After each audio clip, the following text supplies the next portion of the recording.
Assalamualaikum warahmatullahi wabarakatuh. Salam sejahtera, salam damai untuk kita semua. Tentunya kita yang sudah mulai merasa agak membaik ini pasti pernah mengalami namanya kambuh. Nah, ini penyebab-penyebab kambuh ini apa-apa saja. Nah, supaya kita tahu. Kalau kita tahu kan kita bisa menghindari. Kalau kita jarang kambuh, kita selalu mengalami perbaikan-perbaikan setiap harinya, ya insya Allah kita akan segera sembuh. Pada video kali ini akan saya bahas itu semua. Tapi yang belum subscribe, pastikan Anda sudah subscribe. Doakan channel ini supaya terus berkembang, bisa bermanfaat untuk kita semua, dan tentunya berkah. Nah, penyebab kita sering kambuh ini kadang-kadang ada banyak hal juga yang tidak kita sadari. Mengapa kok tahu-tahu kambuh kemarin sudah enak kok hari ini nggak enak lagi, besok agak lebih enak, besoknya kok nggak nyaman lagi. Ini apa penyebabnya?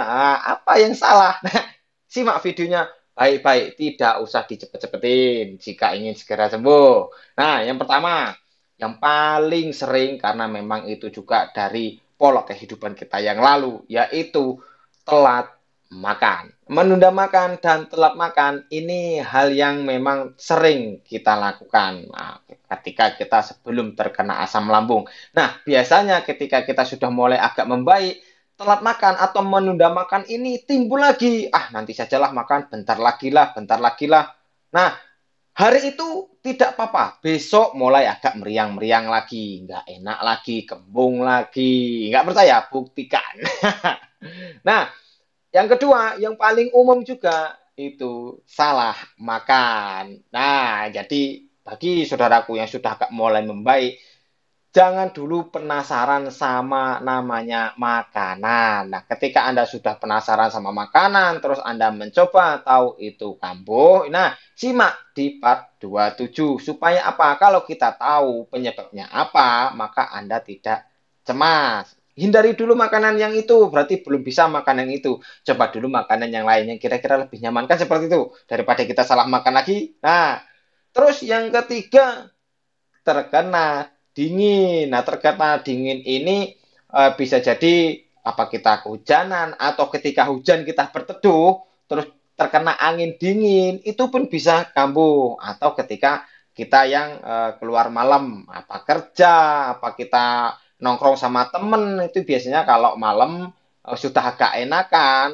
karena kebiasaan sebelum terkena asam lambung itu senengnya juga nongkrong sama kawan di malam hari, ya biasanya ketika sudah mulai agak membaik ini juga dilakukan lagi, padahal lambungnya masih belum sembuh benar. Kadang dia sudah lupa bahwa pernah terkena asam lambung, akhirnya kembung lagi, gak nyaman lagi, badan agak meriang lagi. Itu rata-rata seperti itu. Nah, saya pun seperti itu dulu. Terus selanjutnya terlalu cemas atau banyak pikiran. Karena apa? Kebanyakan ya penderita asam lambung ini selalu memikirkan penyakitnya. Ini juga pernah saya bahas di sesi tanya jawab. Jadi penyakit asam lambung ini membuat kita kan cemas berlebih. Nah, sehingga apa-apa yang kita rasa itu kita pikir, padahal sudah pernah saya bilang, dari ujung kepala sampai ujung kaki, kalau kita rasakan memang tidak ada yang enak. Semuanya salah, semuanya sakit. Kita kedutan, kita pikirin, browsing-browsing, wah kedutan, alamat ini, tanda ini, wah tambah cemas, berdengung, browsing-browsing, wah menurut primbon A, primbon B seperti ini, seperti itu, bakal terjadi ini, wah tambah cemas. Badan sering sakit ketika bangun tidur, Anda browsing-browsing, wah ini terkena gangguan jin, terkena gangguan ini, gangguan itu, walah, ya tambah pusing. Padahal memang penyakit kita kan memang seperti itu, sudah sering saya bahas. Sesak napas sedikit, oh napas apakah penyakit ini, penyakit itu, tambah cemas seperti itu. Jadi kalau Anda mempunyai asam lambung ini, kan sudah pernah saya bilang, pastikan dulu Anda konsultasikan ke dokter. Jika Anda sudah pasti Anda itu menderita penyakit asam lambung, ya berarti apa-apa yang Anda rasa itu efek dari asam lambung, bukan penyakit yang lain. Sehingga kita tahu apa-apa yang kita rasa. Oh, kata Mas DJ ini ya efeknya asam lambung. Oh, ini nih ya memang seperti ini. Akan lebih tenang kita. Ketika kita tenang, asam lambung itu lebih netral. Sedangkan kita, posisi kita sakit ini ya, posisi sedang kena asam lambung, kita tenang saja, asam lambung kita sering bergejolak. Produksi asam lambungnya belum stabil. Ditambah pula kita banyak pikiran. Orang normal pun ketika jika banyak pikiran, ya asam lambungnya naik. Padahal produksi asam lambungnya normal. Lah, sedangkan kita kan masih sakit. Memang asam lambung kita produksinya belum stabil. Ditambah pikiran cemas, ya tambah jadi. Tambah tidak enak. Nah, seperti itu logikanya. Jadi, untuk saudaraku, tenangkan dulu. Ketika apa-apa yang Anda rasa, itu tidak perlu dirasa-rasa. Biarkan saja, memang seperti itu. Simak video saya baik-baik dari part ke part yang lain. Supaya apa? Ketika kita sudah paham, kita sudah tahu, sudah sering sekali saya bilang, ketika kita tahu ilmunya ini gampang. Hanya saja ya, penyakit asam lambung ini kan perlu sekali ketelatenan.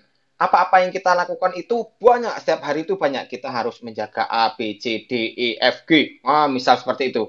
Ini kita lakukan setiap hari, setiap saat, sampai kita benar-benar sembuh. Ketika kita keluar dari jalur yang kita jaga-jaga ini, ya kita bisa kambuh.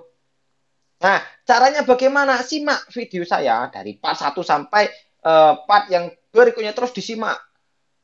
Diulang-ulang. Nah, siang ini disimak part ini, nanti malamnya diulang lagi part ini. Besok gantian part yang itu, nanti malamnya diulang lagi. Terus seperti itu supaya Anda paham. Ketika kita sudah paham dan tersugesti positif, cepat, insya Allah cepat sembuh. Terus penyebab kita kambuh yang selanjutnya itu kurang tidur.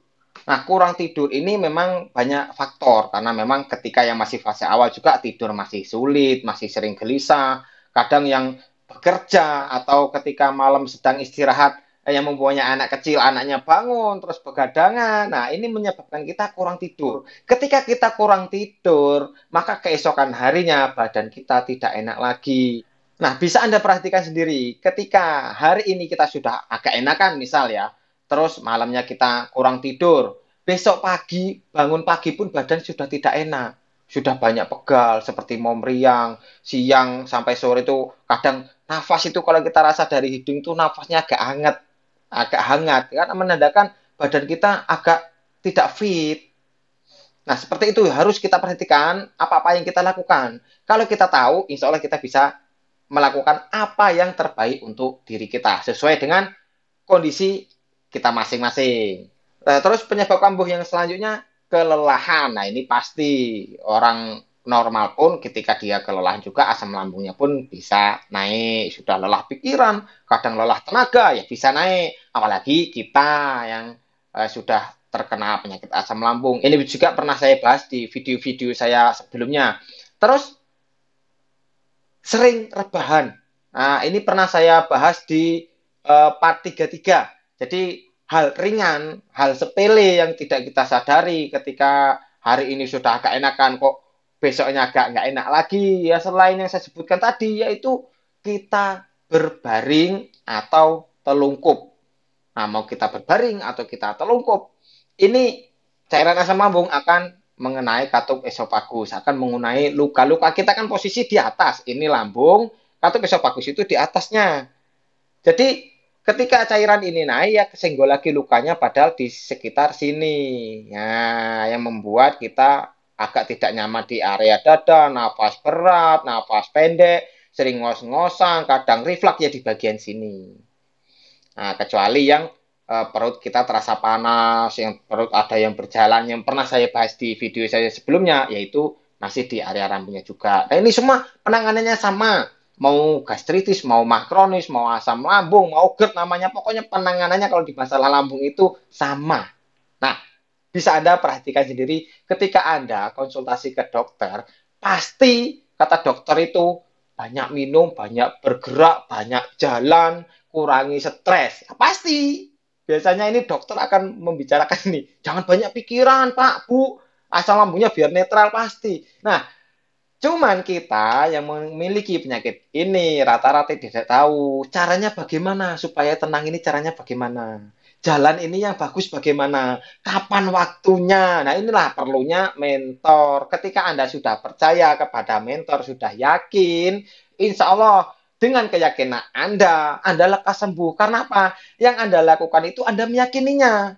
Oh, jangan telat makan. Oh, saya yakinlah kata Mas Diji. Pokoknya kalau telat makan nanti biasanya kambuh. Jadi saya makannya rutin. Nah, itu tandanya Anda percaya kepada mentor. Ketika Anda tidak percaya, silahkan dicoba. Telat-telat aja makan, makan itu terserah Anda apa yang Anda lihat, mau Anda makan-makan. Pasti kambuh.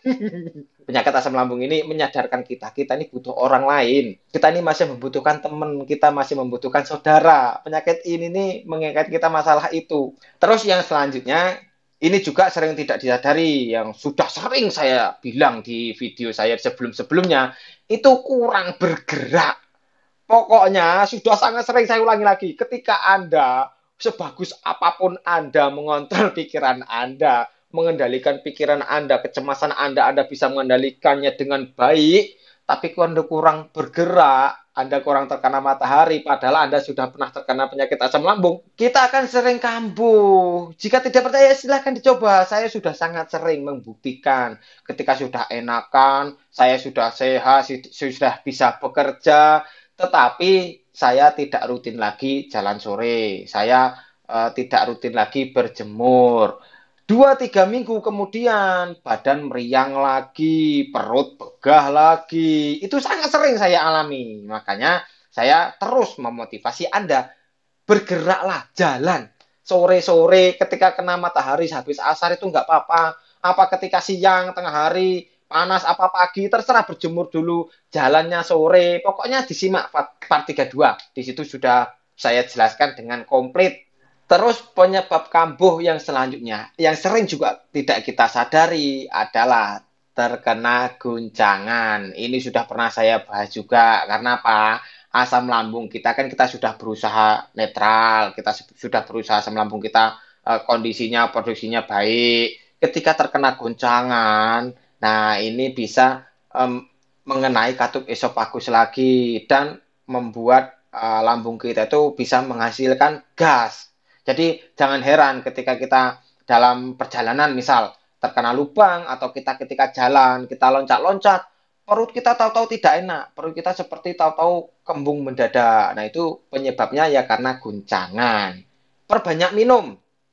Jadi ketika kita sudah mulai agak enakan, jangan ragu untuk perbanyak minum juga. Itu sudah saya bahas di part sebelumnya. Karena memang ketika kita banyak minum, maka asam lambung atau gas yang diproduksi di lambung kita itu akan cepat netral. Itu sangat membantu sekali penyembuhan kita. Jadi ketika kita sudah banyak mengonsumsi A, B, C, tapi kita kurang bergerak, kita kurang minum, percuma. Pasti tetap kambuh-kambuhan. Terus penyebab yang lain ketika yang kita sering juga kita tidak tahu, ini ketika kita mempunyai penyakit lain juga ya selain penyakit asam lambung. Jadi ketika kita mempunyai penyakit lain, kita mengonsumsi obat tertentu, nah ini membuat lambung kita tidak nyaman, membuat lambung kita iritasi. Nah ini bertambah tidak enak. Ini pernah juga saya bahas di part 21. Nah, yang mengenai ketika kita terkena asam lambung, tapi kita juga terkena flu, nah itu silahkan disimak. Jadi, ketika kita mempunyai penyakit lain, ketika kita konsulkan ke dokter, jangan ragu, jangan sungkan omongkan sama dokter itu bahwa kita mempunyai penyakit asam lambung. Dokter lebih tahu ketika Anda konsultasi penyakit lain, juga Anda mempunyai penyakit asam lambung, itu nanti dokter ketika akan memberi obat, dia akan paham, oh ini terkena asam lambung, berarti obatnya yang ini. Jika terpaksa dipakai yang itu, harus disertakan juga penurun asam lambungnya. Dokter lebih paham. Jadi seperti itu ketika kita berkonsultasi kepada dokter mengenai penyakit yang kita derita. Jangan ragu, pokoknya dibilang supaya penanganannya tepat. Jadi kalau penanganan kita tepat, insya Allah penyakit kita akan segera membaik. Ya, semuanya saya doakan, siapapun Anda, mudah-mudahan lekas sembuh total, bisa beraktivitas normal seperti biasanya. Amin ya rabbal alamin. Penyebab kambuh yang lain yaitu yang sering sekali tidak kita sadari dan tidak diduga-duga itu adalah emosi. Nah, jadi perlu diingat-ingat, kita harus selalu sabar. Ketika kita emosi, maka respon tubuh itu akan memproduksi asam lambungnya dengan cepat. Supaya apa? Untuk memproses makanan yang ada di lambung ini akan dirubah menjadi tenaga. Karena tubuh kita tahu ketika kita emosi, maka kita membutuhkan tenaga. Seperti ketika kita sedang panik. Nah, ketika kita panic attack itu rasanya akan sama ketika kita emosi. Maka kita akan begah mendadak, kita kembung mendadak, kita bisa kelingan mendadak, dan kadang-kadang seperti mau jatuh. Itu pernah saya alami sampai beberapa kali. Jadi untuk saudaraku yang terkena asam lambung ini, bersabar. Bersyukurlah karena dengan adanya penyakit ini, kita semakin banyak belajar, kita semakin dituntut untuk memahami diri kita sendiri. Ketika kita emosi, jantung kita akan berdetak lebih kencang. Nah, disinilah yang kadang-kadang sangat membuat panik. Karena apa? Ketika perut kita begah, karena sudah pernah saya bilang, ketika begah itu kan rongga yang ada di area dada ini menyempit karena katup esofagus agak mengendur, selongsong lambung bagian atas ini agak membuka. Jadi agak menyempit. Ketika menyempit, jantung bekerja agak lebih cepat dari biasanya, maka akan sangat terasa dakduk, dakduk, dakduk. Nah, ini yang membuat kita kadang itu tambah panik, sudah emosi, karena emosi itu memang membuat lambung kita tidak nyaman, tambah kita panik, maka ini akan bisa menjadi penyebab kita kambuh. Jadi, saya mohon untuk saudaraku semua, pelajarilah diri kita sendiri, apa-apa yang kita perlukan. Banyak-banyaklah sabar. Kita harus ingat kita diuji penyakit ini. Sudah pernah saya bilang ini untuk mencuci dosa kita. Insya Allah dengan kita sembuh dari penyakit ini, semua akan kembali normal. Terus Mas, bagaimana kalau kurang minum? Apakah juga bisa kambuh? Nah, ini saya bahas lagi masalah minum karena memang sangat penting. Kalau kita banyak minum, maka asam lambung kita akan lebih netral daripada kita kurang minum.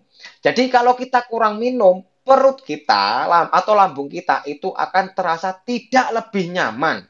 Tetapi ketika kita sudah banyak minum, lambung kita akan lebih nyaman. Nah, paham ya saudaraku? Jadi ini pentingnya minum. Jadi kalau Anda sudah melakukan semua yang sudah saya sarankan, insya Allah akan segera sembuh. Dan teruslah berdoa, tanamkan kebaikan, ambil hikmah dari penyakit ini. Karena penyakit ini datanya dari yang kuasa juga memang ada sebabnya. Dan mudah-mudahan pokoknya lekas sembuh siapapun kita, tidak peduli suku, agama, negara. Memang sudah sering saya bilang apa yang kita rasakan itu sama. Hanya saja tingkat keparahannya itu yang berbeda. Tetapi ketika secara umum, secara garis besar ya sama. Pokoknya yang kita rasa itu sama. Tetapi Mas, jika misal kami ini sudah kambuh ini, penanganannya gimana? Nah, untuk penanganan ketika kambuh, supaya kita lebih cepat membaik, bagaimana cara-caranya? Tunggu di next video. Nah, gitu ya saudaraku. Mudah-mudahan bermanfaat. Jika ada salah ucap, salah kata, saya mohon maaf karena saya manusia biasa. Jika ada benarnya, itu datanya dari yang kuasa untuk Anda. Mudah-mudahan Anda lekas sembuh. Amin ya rabbal alamin. Saya akhiri. Assalamualaikum warahmatullahi wabarakatuh. Salam damai.